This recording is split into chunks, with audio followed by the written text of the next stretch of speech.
warahmatullahi wabarakatuh. Alhamdulillah, alhamdulillah hamdan katsiran thayyiban mubarakan fih, mubarakan alaih, kama yuhibbu rabbuna wa yarda. Wa usalli wa usallim ala nabiyyil karim Muhammadin wa ala alihi wa ashabihi wa man tabi'ahum bi ihsanin ila yaumiddin. Saudara-saudaraku kaum muslimin dan kaum muslimat rahimani wa rahimakumullah, sebelum kita menyampaikan kajian di malam hari ini, Rasulullah SAW menyebutkan di dalam hadisnya, la yashkurullah man la yashkurun nas.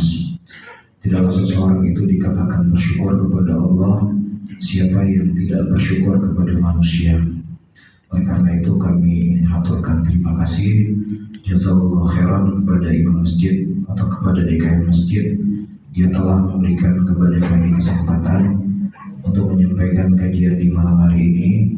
Mudah-mudahan apa yang mereka lakukan mendapatkan kemuliaan dan keutamaan sebagaimana dikhabarkan oleh Nabi SAW. Ada 3 orang yang masuk ke dalam surga dikarenakan satu anak panah. Yang pertama yang membuat panah, yang kedua menyerahkan panah, dan yang ketiga yang memanah. Ya, semua yang terlibat di dalam kebajikan, maka insya Allah dia akan mendapatkan pahala yang sama di sisi Allah Subhanahu wa Ta'ala. Amin ya Rabbal Alamin. Para hadirin dan hadirat yang dimuliakan oleh Allah, karena waktu kita sangat singkat, ya mungkin saya akan masuk kepada inti permasalahan yang kita bahas di malam hari ini. Apakah Islam itu menerima keberagaman? Ya, apakah ada perkara khilaf yang dibolehkan di dalam Islam ataukah tidak? Sebelum saya menyebutkan secara terperinci yang dijelaskan di sini, saya akan nukilkan 2 ucapan ulama. Yang pertama datang dari Al-Imam Syafi'i rahimahullah, dan yang kedua datang dari seorang alim dari mazhab Hanafi yang bernama Jassas rahimahullah taala. Al-Imam Syafi'i rahimahullah taala berkata, ini ajidu ahlal ilmi qadiman wa hadithan mukhtalafina fi ba'd al-umur. Dan aku telah mendapatkan para ulama yang terdahulu, kata beliau, dan ulama di zaman sekarang, di zamannya beliau, mereka berselisih pada sebagian perkara dalam agama ini. Kemudian disebutkan apakah perselisihan yang terjadi di kalangan mereka tersebut menunjukkan ya legalnya perselisihan tersebut. Kemudian kata beliau rahimahullahu taala, al-ikhtilaf ala wajhain. Perselisihan itu dibagi menjadi 2. Ahaduhuma muharramun wa la aqulu dzalika fil akhar. Ya, ada perselisihan yang itu bentuknya terlarang dan aku tidak mengatakan perselisihan dalam bentuk yang lainnya. Ya, dari penjelasan Al-Imam Syafi'i rahimahullah ta'ala, beliau menyebutkan bahwasanya ada keberagaman yang itu dibolehkan di dalam Islam, ada keberagaman yang itu tidak dibolehkan di dalam Islam itu sendiri. Baik. Kemudian Al-Jassas rahimahullah, Al-Jassas seperti yang telah saya sebutkan, beliau adalah seorang ulama Hanafi. Ya, dan beliau memiliki satu kitab di antara kitab-kitab yang beliau tulis, yaitu Ahkamul Quran, ya, tentang Ahkamul Quran. Ya, jadi kalau Imam Ibnu Katsir rahimahullah, At-Tabari dan sebagainya, mereka menulis kitab tafsir. Ya, isinya dimulai dari surah Al-Fatihah sampai akhir Al-Quran, menjelaskan seluruh ayat-ayat Al-Quran. Nah, adapun Ahkamul Quran, mereka akan mendatangkan ayat-ayat yang berkaitan tentang hukum, misalnya hukum sholat, hukum tayamum, hukum talak, ya, yang berkaitan dengan hukum, nggak masuk di salah bab akhbar. Ya, jadi di situ ditulis kitab tentang Ahkamul Quran. Nah, di antaranya Al-Jassas rahimahullah taala, beliau berkata, ya, anna minal ikhtilafi ma yujibul barah wal adawah. ada perselisihan atau keberagaman yang terjadi itu yang mengharuskan kita untuk berlepas diri, yang mengharuskan kita untuk bermusuhan, ya, antara hak dan batil. Wadzalika likauni dalil alaihi qa'iman barisan. Kenapa? Karena dalil yang datang tentang perkara tersebut adalah sesuatu yang sangat jelas dan sesuatu yang sangat gamblang. Jadi ketika telah datang dalil yang jelas dan gamblang, maka seseorang tidak boleh berkata ini kan ada khilafnya, ini kan ada pendapat fulan dan pendapat Allah, maka tidak dibenarkan.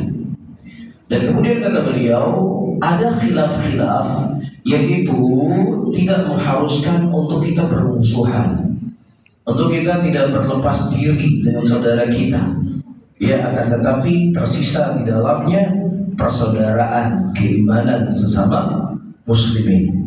Ya.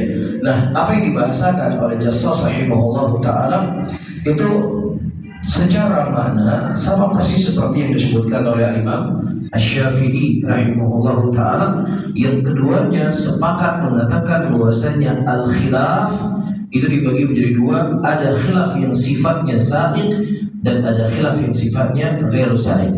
Ada khilaf yang itu bentuknya dibolehkan dan ada khilaf yang itu bentuknya tidak dibolehkan. Baik. Dan kita fokus dulu dengan khilaf yang sifatnya madhmum, khilaf yang sifatnya tercela. Kita nggak boleh berselisih dalam bab ini. Kita harus ada satu warna, nggak boleh warna abu-abu, hitam-hitam, putih-putih. Baik, ya, nggak boleh abu-abu dalam bab ini. Ya, disebutkan di sini pertama adalah khilaful kuffar, perselisihan antara orang-orang yang beriman dengan orang-orang kafir. Ya, ini perselisihan adalah perselisihan yang tidak boleh warna-warni. Iman adalah iman, kekufuran adalah kekufuran. Ya, dan Allah Subhanahu wa taala menyebutkan tentang permasalahan ini dalam Al-Qur'anul Karim. Di antaranya Allah sebutkan dalam surah Al-Baqarah ayat ke-176, Allah mengatakan, "Dzalika bi anna Allah nazzala al-kitaba bil haqq wa innal ladzina ikhtalafu fil kitabi la fi shiqaqin ba'id." Dan dialah Allah Subhanahu wa taala yang menurunkan Alkitab dengan kebenaran.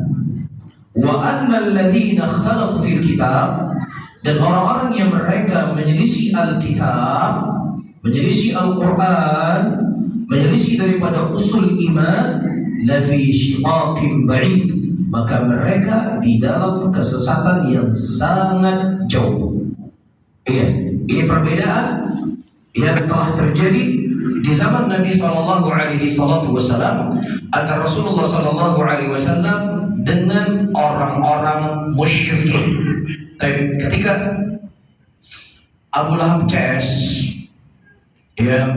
menawarkan kepada Rasul sallallahu alaihi wasallam pemberian apapun yang diinginkan oleh Rasulullah itu akan diberikan kepada Rasul, agar tidak lagi untuk mengklaim Islam agama yang benar, selain Islam adalah agama kekufuran. Baik, Rasulullah Shallallahu Alaihi Wasallam beliau berkata, kalau seandainya matahari diletakkan di sebelah kananku, di tangan kananku, dan bulan diletakkan di tangan kiriku, maka aku tidak akan pernah untuk menyerukan keislaman. Menyerukan kekufuran adalah kufur, kesyirikan adalah kesyirikan. Baik, nah kemudian akhirnya musyrikin ditolak oleh Rasulullah SAW untuk diberikan pemberian-pemberian. Akhirnya mereka memberikan satu usulan. Ya udahlah, ini bahasa saya, Muhammad, kita udah nggak usah ribut-ribut lah. Kita sama-sama membangun Mekah. Ya, perekonomian masyarakat mungkin lebih untuk bisa kita fokus supaya ke Mekah itu berkembang. Udah gini aja. Jadi tahun ini kita menyembah Tuhan kami, tahun depan kita menyembah Tuhan kamu. Udah itu aja.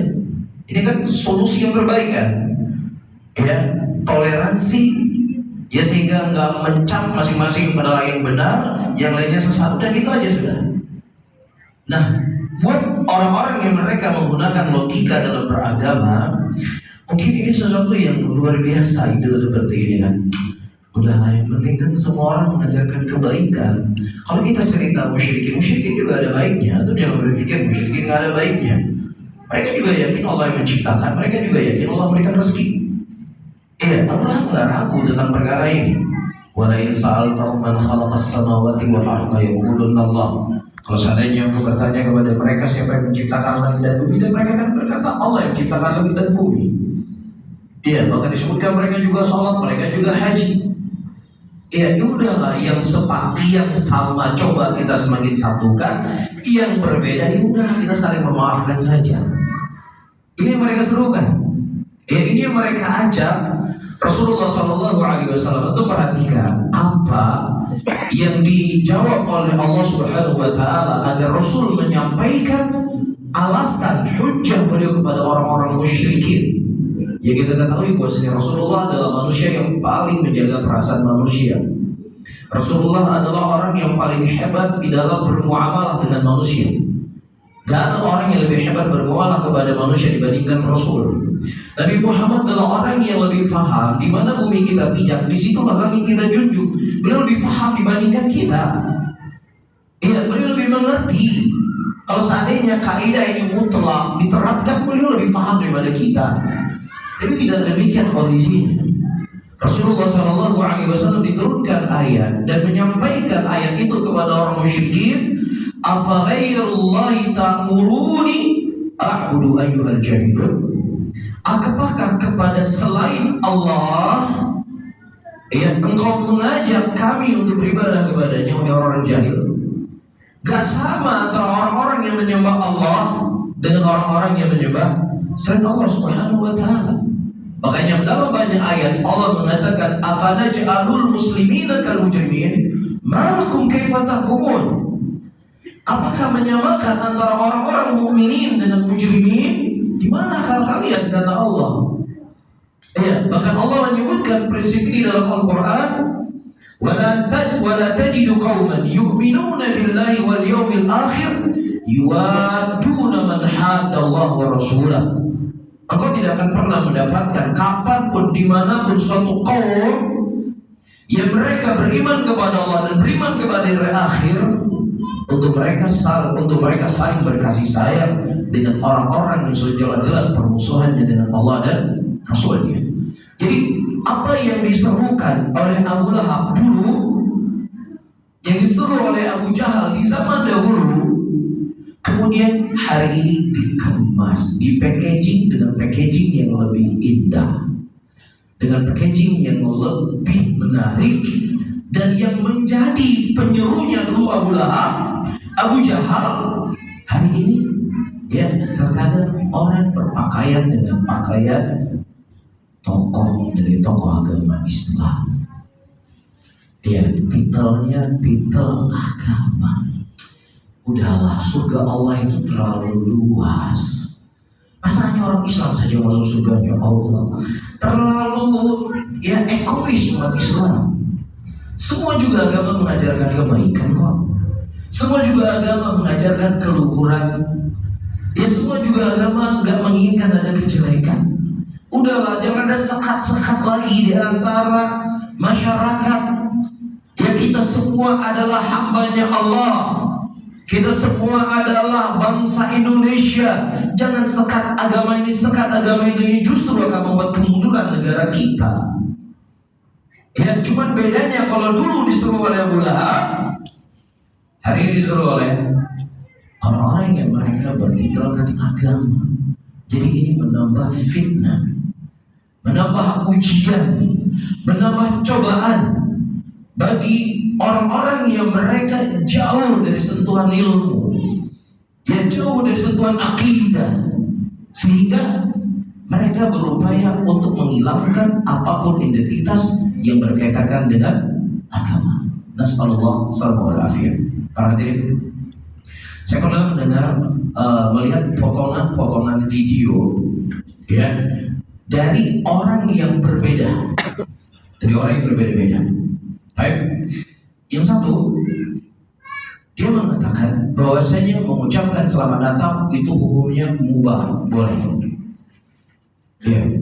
Yang lainnya berkata ini tokoh-tokoh yang tokoh agama Islam ini, dia menisbatkan dirinya Islam.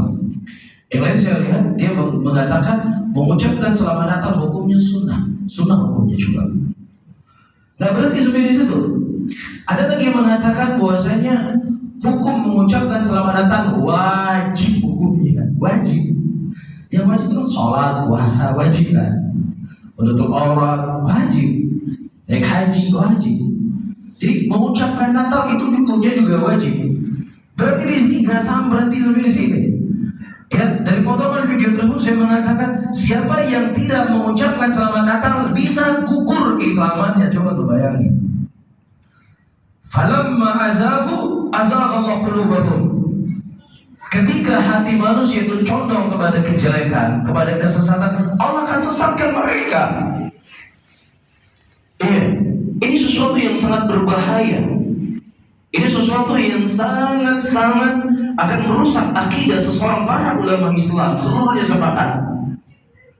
Siapa yang mereka ragu akan kekafiran orang kafir, ya, saya Muslim, ya, menjaga sholat lima waktu, berpuasa, saya naik haji, saya membayar zakat, ya, saya seorang Muslim. Akan tetapi untuk mengkafir-kafirkan selain Islam, saya nggak berani. Terlalu ekstrim. Saya nggak berani saya seperti itu. Semua juga agama baik. Apakah dia dikatakan sebagai seorang Muslim? Dia tidak dikatakan sebagai seorang Muslim, walaupun hajinya setiap tahun. Karena ini perkara akidah.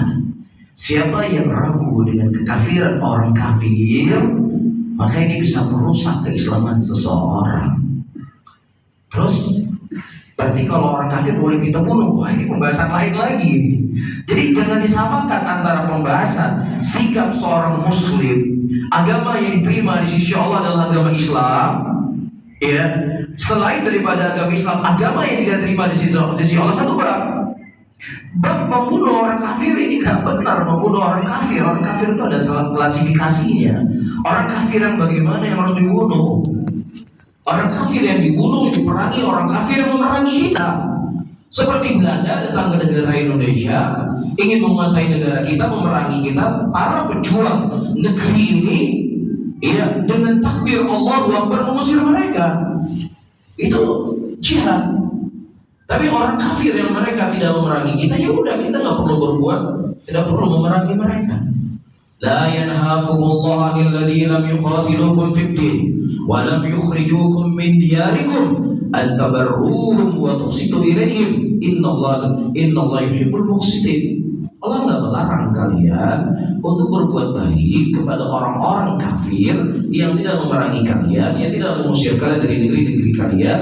Hendaknya kalian berbuat adil kepada mereka. Sesungguhnya Allah mencintai orang-orang yang berbuat keadilan. Ya, ini satu bab. Jadi jangan ketika misalnya kita berkeyakinan selain daripada agama Islam adalah agama kekufuran, jadi maksudnya kemudian kita menghalalkan darah semua orang. Selain agama Islam, itu terlalu cetek dalam memandang sebuah permasalahan. Ya, Anda nggak sportif memandang timbangan-timbangan seperti ini. Ketika kami mengatakan Islam adalah agama yang benar, menunjukkan agama selain daripada agama Islam adalah agama kekufuran. Tetapi cara kita bermuamalah dengan mereka ada aturan-aturan yang diatur dalam Islam. Tapi dalam urusan agama, lakum dinukum waliyadin. Agama kami adalah agama kami, dan agama kalian adalah agama kalian. Dan kalau kita bercerita tentang toleransi, ya, umat Islam di Indonesia adalah orang-orang yang paling hebat dalam bertoleransi. Ya, saya mungkin nggak cerita tentang kondisi Bali, yang mana Bali ini kan banyak orang pendatang di sini. Saya sebutkan di Aceh. Aceh itu kan di ujung barat Indonesia sana. Ya, pendatang itu sedikit, nggak dibanding banyaknya seperti orang yang ada di Bali. Di tempat kita ada vihara, ada gereja, beberapa gereja ada. Ya, ada kuil juga di sana. Orang Hindu ada. Ya, tetapi seingat yang saya ketahui nggak ada umat Islam yang lempar mercon ke gereja, supaya mengganggu ibadah mereka, nggak ada. Ya begitu juga ketika kita sekolah ada orang non muslim, ada saya bilang, kafir. Ada, tetap kita bergaul sesama teman. Tetapi ketika sudah urusan agama, itu agama kamu, ini agama saya. Ada hal-hal yang kita bisa saling bekerja sama. Membersihkan lingkungan tempat kita tinggal. Dia sakit, dia butuh obat, kita kasih obat. Dia sakit mungkin perlu untuk pergi ke dokter, kita punya kendaraan, kita antarin dia ke dokter. Dia punya anak yang nggak ada orang yang mengantar, udah kita antar sama-sama ke sekolah, nggak ada masalah. Tapi ketika sudah urusan agama, agama kamu adalah agama kamu, agama saya adalah agama saya. Kan seperti itu. Bisa dipahami? Jadi ini adalah khilaf yang paling jelek. Kita harus punya satu warna di sini. Inna dina indallahil Islam. Agama yang diterima di sisi Allah adalah agama Islam. Wa may yabtaghi ghairal Islam dinan fala yuqbala minhu wa fil akhirati minal khasirin. Siapa yang seseorang berharap selain daripada agama Islam, maka tidak akan diterima oleh Allah Subhanahu wa taala. Dia akan menjadi orang-orang yang merugi nanti di akhirat. Bahkan Nabi kita Muhammad sallallahu alaihi wasallam berhadirin dan hadirat, agar kita tidak sama persis dengan mereka dalam ibadah. Walaupun ibadah itu sesuatu yang tidak ada unsur keharamannya, Nabi juga mengajarkan kepada kita supaya nggak sama persis dengan mereka. Orang-orang Yahudi, orang-orang Nasara, mereka berpuasa atau tidak? Mereka berpuasa. Kutiba alaikumus syiyamu kama kutiba alal ladzina min qablikum la'allakum tattaqun. Diwajibkan kepada mereka kalian berpuasa sebagaimana diwajibkan kepada orang-orang ahlul kitab sebelum kalian. Jadi puasa itu tidak hanya disyariatkan kepada umat Islam, umatnya Nabi Muhammad, tapi juga disyariatkan kepada umat-umat yang terdahulu. Nah, puasa yang dilakukan oleh orang-orang Yahudi, dilakukan oleh orang Nasara, apakah ada unsur keharamannya? Adakah unsur yang keterkaitan dengan akidahnya? Mereka tidak ada. Puasa untuk Allah, sebagaimana kita berpuasa. Tetapi Nabi mengatakan faslun baina siyamana wa siyama ahlul kitab aqlatus shaum. Perbedaan di antara puasa kita dengan puasa mereka makan sahur. Jadi selisihlah orang-orang Yahudi agar puasa kita nggak sama persis dengan puasa mereka, kita makan sahur supaya nggak sama persis. Anda coba bayangkan, ini bukan masalah akidah. Gak ada unsur kekufuran dalam puasanya mereka, tapi nggak boleh sama. Ketika Rasulullah berhijrah dari kota Mekah ke kota Madinah, dan kemudian Nabi mendapatkan orang-orang Madinah yang pada saat itu mereka kebanyakannya adalah Yahud.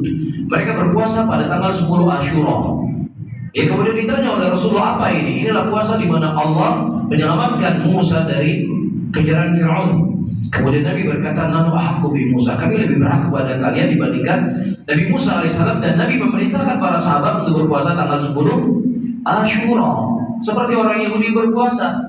Cuma kata Nabi, kalau seandainya saya hidup tahun depan, saya berpuasa 1 hari sebelumnya atau 1 hari setelahnya, supaya nggak sama persis. Supaya nggak sama persis. Padahal itu nggak ada unsur kekufurannya. Nggak ada unsur kekufuran, itu ibadah yang mereka lakukan untuk Allah. Tapi agar nggak sama persis seperti mereka, kita puasa 1 hari sebelumnya atau 1 hari setelahnya. Lah apalagi kalau itu merupakan unsur-unsur yang itu merupakan bagian kekhususan agama mereka, yang kemudian dalam agama mereka itu juga sebenarnya sesuatu yang menyimpang. Itu tuh kita nggak boleh lagi sama-sama mereka. Supaya ada sisi perbedaan, mana seorang muslim, mana orang kafir, kamu nggak sama. Bisa difahami ya? Baik. Kemudian yang kedua, para hadirin, as-suratul tsaniyah, khilaf ahli al-ahwa wa ahli sunnah. Baik. Khilaf yang tercela juga adalah perselisihan antara ahlul haq dengan ahlul batil. Perselisihan antara ahlus sunnah dengan orang-orang yang mereka mengikuti hawa nafsunya mereka. Kalau kita melihat hadis-hadis Rasulullah SAW dan kemudian juga ucapan para sahabat Nabi dan ulama yang datang setelahnya, ketika mereka mengajak untuk berpegang teguh di atas sunnah, mereka bersama dengan itu juga mengingatkan akan bahayanya sesuatu yang menyelisih dari sunnah Rasulullah SAW. Ya, di antaranya adalah hadis yang cukup populer dari Irbad bin Sariyah radhiyallahu taala anhu. Rasulullah sallallahu alaihi wasallam mengatakan, "Fa innahu man ya'ish minkum fa sayara ikhtilafan katsiran." Sesungguhnya ketika kalian hidup setelahku akan melihat perselisihan yang sangat banyak. Iya, ini gambaran yang digambarkan oleh Nabi apa yang akan terjadi. Dan kemudian Nabi memberikan solusi kepada kita agar kita selamat dari perselisihan tersebut. Apa solusi yang diberikan oleh Nabi? Alaikum bisunnati wa sunnatil khulafa'ir rasyidin. Wajib bagi kalian berpegang teguh di atas sunnahku dan di atas sunnah para khulafa'ir rasyidin. Apakah Nabi berhenti di situ? Enggak. Nabi nggak titik di situ. Nabi lanjut. Apa kata Rasulullah? Wa iyyakum wa muhdatsatil umur. Hati-hati kalian dengan perkara yang baru. Hati-hati. Ya, jadi Nabi yang merahmat ini, Nabi yang menginginkan kebaikan kepada kita, Nabi yang memikirkan kita siang dan malam, mengingatkan kita untuk berpegang teguh di atas sunnah dan hati-hati dengan apa? Ya, hal-hal yang menyimpang dari sunnah Rasulullah SAW atau yang dikenal dengan istilah apa? Kebid'ahan. Ya, ini diingatkan oleh Nabi. Begitu juga terriwayatkan dari Abdullah bin Mas'ud radhiyallahu taala anhu, beliau mengatakan, "Ittabi'u." Ikutilah oleh kalian apa yang datang dari Nabi kalian, titik, enggak titik. Beliau mengatakan, "Wala tabtadi'u." Jangan kalian berbuat hal-hal yang baru dalam agama ini. Jadi ketika diingatkan kita berpegang teguh di atas sunnah, ya juga diingatkan hati-hati dengan hal-hal yang menyimpang dari sunnah Nabi Muhammad SAW. Sehingga ini poin yang perlu untuk kita ketahui. Ya, ada yang disebut dengan al-haq, ada yang disebut dengan kebatilan. Dan ini disampaikan oleh Nabi kita Muhammad SAW dari hadis Muawiyah bin Abi Sufyan, dan datang dari kurang lebih ada 10 sahabat Rasulullah yang meriwayatkan hadis ini. Ya, ada 10 sahabat Rasulullah yang meriwayatkan hadis ini. Dan juga para ulama yang datang setelah Imam Bukhari, Imam Muslim, Abu Daud, mereka juga menukilkan hadis ini dalam kitab-kitab mereka. Di antaranya seorang ulama Syafi'iyah, ya, bernama Asy-Syatibi, Al-Imam Asy-Syatibi dalam kitab Al-I'tisam. Beliau menyebutkan hadis ini. Baik, hadisnya, "Ala inna Rasulullah sallallahu alaihi wasallam qama fina." Nabi sallallahu alaihi wasallam boleh pernah berdiri dan menyampaikan wasiat kepada kami. Rasulullah mengatakan, "Ala inna mimman qablakum min ahli kitab iftaraku ala 72 billah." Ketahuilah bahwasanya orang-orang sebelum kalian dari kalangan ahlul kitab, mereka berselisih menjadi 72 golongan. Wa anna hadhil millah sataftariqu ala 73 sintani wa sab'una finnar wahidatun fil jannah. Adapun umat ini, kata Rasulullah, ya, 72-nya diancam dengan neraka. Ya, kecuali satu yang selamat, kata Rasulullah SAW. Mereka adalah orang-orang yang berjalan di atas jalanku dan jalan para sahabat Nabi SAW. Hadis ini, para hadirin, terkadang membuat sangat berat buat orang-orang yang mereka ingin menyatukan umat. Baik yang menyatukan umat, baik. Menyatukan umat Islam ini sesuatu pekerjaan yang sangat mulia, pekerjaan yang sangat agung. Akan tetapi caranya juga dengan cara yang benar. Jangan nanti Nabi mengkhabarkan A untuk menyatukan umat, dibalik-balik ucapan Nabi. Ya, karena hadis ini terlalu berat buat orang-orang yang menyatukan umat. Akhirnya mereka mengatakan bahwasanya hadis Rasulullah tentang perpecahan umat yang benar adalah umat ini terpecah menjadi 73 golongan, semuanya dalam surga. Satu saja yang masuk surga. Siapa yang udah tahu ya siapa yang dibangkitkan? Ya, jadi semua yang masuk surga, satu yang masuk surga. Dibalik, karena ini berat buat mereka. Ya, ini sesuatu yang sangat berat. Ya, maka kita justru menjadikan hadis ini sebagai pegangan buat seorang muslim dari nabinya. Ya, dua pelajaran penting. Pertama, seseorang harus berhati-hati karena kita hidup di dunia cuma sekali. Di hadapan kita ada surga dan neraka, ada hisab. Maka harus ada kehati-hatian seseorang di dalam apa? Di dalam dia memilih dan kemudian untuk dia berusaha semaksimal mungkin berdoa kepada Allah Subhanahu wa taala agar dia ditunjuki kepada jalan yang lurus. Dari ini ya disebutkan oleh Rasulullah sallallahu alaihi wasallam dalam hadis yang lainnya, ketika Rasulullah menarik sebuah garis lurus sebagaimana dikhabarkan oleh Abdullah bin Mas'ud radhiyallahu taala anhu, khatta lana Rasulullah sallallahu alaihi wasallam khattan bi yadihi thumma yakhutu khututan an yamini wa shimalihi. Ya, Nabi sallallahu alaihi wasallam pernah menarik sebuah garis lurus kepada kami. Kemudian Nabi menarik garis-garis yang sangat banyak samping kiri dan samping kanan. Kemudian Nabi sallallahu alaihi wasallam membaca firman Allah, wa anna hadza sirati mustaqiman fattabi'uhu wa la tattabi'us subula fatafarraqa bikum an sabili. Ya, beliau mendatangkan firman Allah, wa anna hadza sirati mustaqiman. Sesungguhnya ini merupakan jalanku berapa? Satu kata Allah. Yang lurus ikutilah oleh kalian daripada jalan yang satu tersebut. Wala tattabi'us subula, dan jangan kalian mengikuti dari jalan-jalan yang banyak, karena dengan kalian mengikuti dari jalan yang banyak akan memisahkan kalian daripada jalan yang satu tersebut. Dan kita lihat bagaimana praktiknya sahabat Rasulullah SAW tentang perkara ini. Ya, agar tidak beranggapan ini asumsinya saya saja. Ya, ini pemahaman kamu terhadap dalil. Oke, kita lihat bagaimana sahabat Rasulullah SAW dan para ulama yang datang setelahnya, sikap mereka yang sangat jelas, ya, antara al-haq dengan kebatilan. Ada dua orang tabi'in. Pada waktu itu mereka datang ke Madinah atau ke Mekah pada waktu itu, ingin bertemu dengan salah seorang sahabat Rasulullah SAW, bertanya tentang perihal yang terjadi di negeri mereka. Iya. Kemudian dipertemukanlah mereka dengan Abdullah bin Umar radhiyallahu taala anhu wa ardhahu. Kemudian mereka berkata, wahai Abdullah bin Umar, ada seorang laki-laki di negeri kami yang bernama Ma'bad al-Juhani. Dia ini punya keyakinan Allah tidak mengetahui apa yang dibuat oleh seorang hamba kecuali setelah hamba itu melakukannya. Ya, yaitu orang-orang al-Qadariyah. Ya, mereka meyakini Allah nggak tahu nih kapan kita mau duduk di majelis ini, Allah nggak tahu. Baik, jadi Allah tahunya kapan? Setelah kita berkumpul, Allah baru tahu. Ini keyakinannya mereka. Adapun keyakinan Ahlus Sunnah dalam permasalahan takdir itu ada 4 rukun di dalamnya.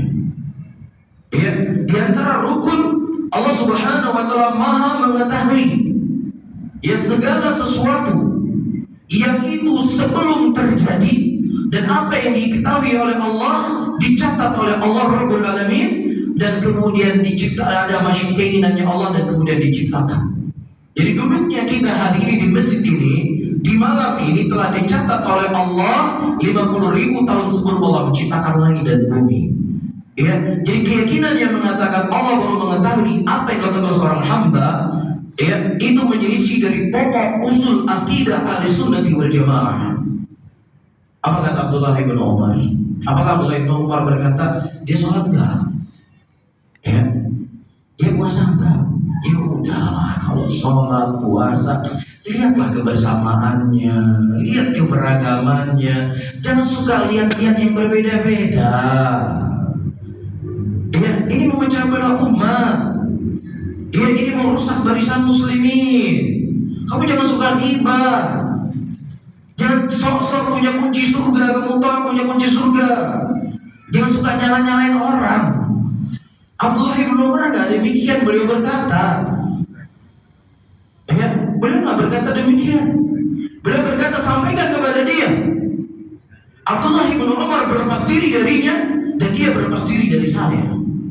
Dan kalau seandainya dia menginfakkan 1 gunung Uhud, tidak diterima oleh Allah Subhanahu wa taala amalan dia, walaupun sebesar gunung Uhud dia infakkan sampai dia beriman kepada takdir.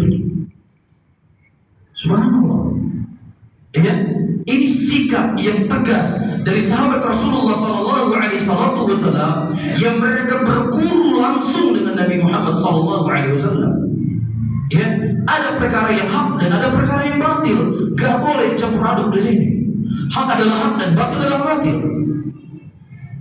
Bisa dipahami ya? Kasus yang kedua, para hadirin dan hadirat ini dimuliakan oleh Allah, kita ketahui, ya, di zaman Imam Ahmad ada fitnah yang dibawa oleh Ibnu Abi Duad. Dan aku harus paham, Ibnu Abi Duad ini seorang hakim, seorang qadhi. Qadhi itu kedudukannya di atas ulama. Ya, kalau ulama, yaitu misalnya dia mengetahui hukum halal dan haram, dia selain mengetahui hukum halal dan haram, dia bisa memutuskan hukuman kepada manusia. Itu kedudukannya di atas ulama. Ya, dan dia dipercayakan dalam 3 khalifah sekaligus.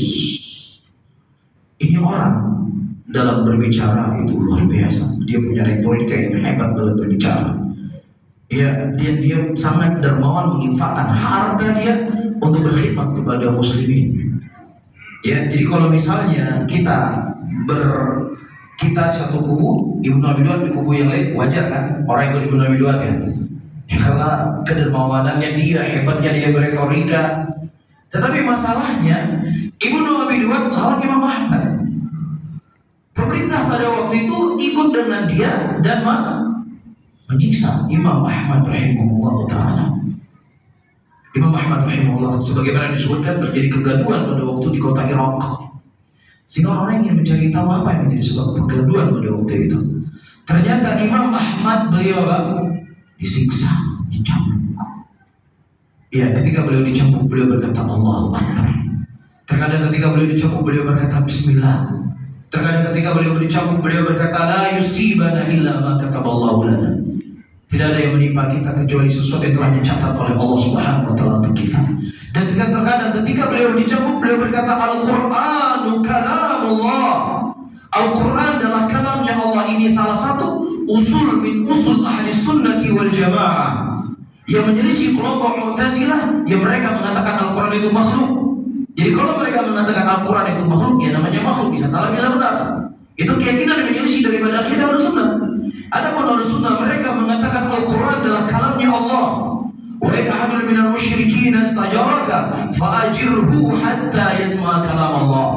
Kalau seandainya orang-orang musyrikin mereka meminta perlindungan kepada engkau, berilah perlindungan kepada kata Allah sampai mereka mendengar apa? Kalamnya Allah Subhanahu wa taala. Dan juga Nabi mengatakan, apa yang menghalangi kalian untuk mendengar apa yang kusampaikan dari kalam Rabbi, dari kalamnya Rabb aku. Perhatikan baik-baik. Imam Ahmad rela disiksa di penjara untuk berkeyakinan, untuk tetap meyakini Al-Quran itu kalam Allah. Nah, orang-orang Mu'tazilah yang mengatakan Al-Quran itu makhluk, mereka baca Quran atau enggak dalam sholatnya? Baca juga. Apakah dia baca Al-Fatihah dalam sholatnya? Iya, baca Al-Fatihah juga. Ya, apakah dia meyakini itu sebagai kitab suci? Iya, dia meyakini juga kitab suci. Ya, cuma satu mengatakan makhluk, yang satu mengatakan apa? Kalamnya Allah. Buat orang-orang hari ini udahlah, masa gitu-gitu aja diribut-ributkan. Ya, masa gitu-gitu aja harus saling menyalahkan. Kapan umat Islam mau bersatu? Kalau masalah-masalah kayak gitu saja dipeributkan. Ya, mungkin Imam Ahmad gak belajar dengan orang-orang hari ini, makanya Imam Ahmad terlalu ekstrim. Itu pandangannya. Tapi kita tidak mengatakan demikian. Imam Ahmad berpegang di atas akidahnya karena beliau sadar ada yang disebut dengan qaulul haq, ada yang disebut dengan qaulul batil. Ada ucapan yang sesuai dengan ucapan Nabi dan ada sesuatu yang menyelisih daripada prinsip dakwahnya Nabi Muhammad SAW. Iya, sampai-sampai ketika fitnah itu semua terjadi selesai, Imam Ahmad memaafkan semua orang yang mendolimi beliau kecuali Ibnu Abi Duad, dimaafkan oleh Imam Ahmad rahimahullah ta'ala. Bahkan ada seorang ulama Syafi'iyah, murid langsung Imam Syafi'i, yang bernama Al-Waiti, Yahya bin Yaqub Al-Waiti rahimahullah. Beliau diikat dari Irak, dibawa ke penjara. Ya, dalam keadaan itu dirantai. Ya, rantai itu bukan tangan jadi rantai, rantainya sampai ke lehernya dirantai. Dan beliau berkata, aku mati dalam kondisi seperti ini mempertahankan akidah Ahlussunnah wal Jamaah. Lebih baik supaya ada orang-orang setelahku mengetahui ada orang yang mati yang mempertahankan akidahnya. al-haq dengan ahli batil, ahli sunnah dengan yang bukan ahli sunnah. Jangan kadang-kadang udahlah, para sahabat juga berselisih kok.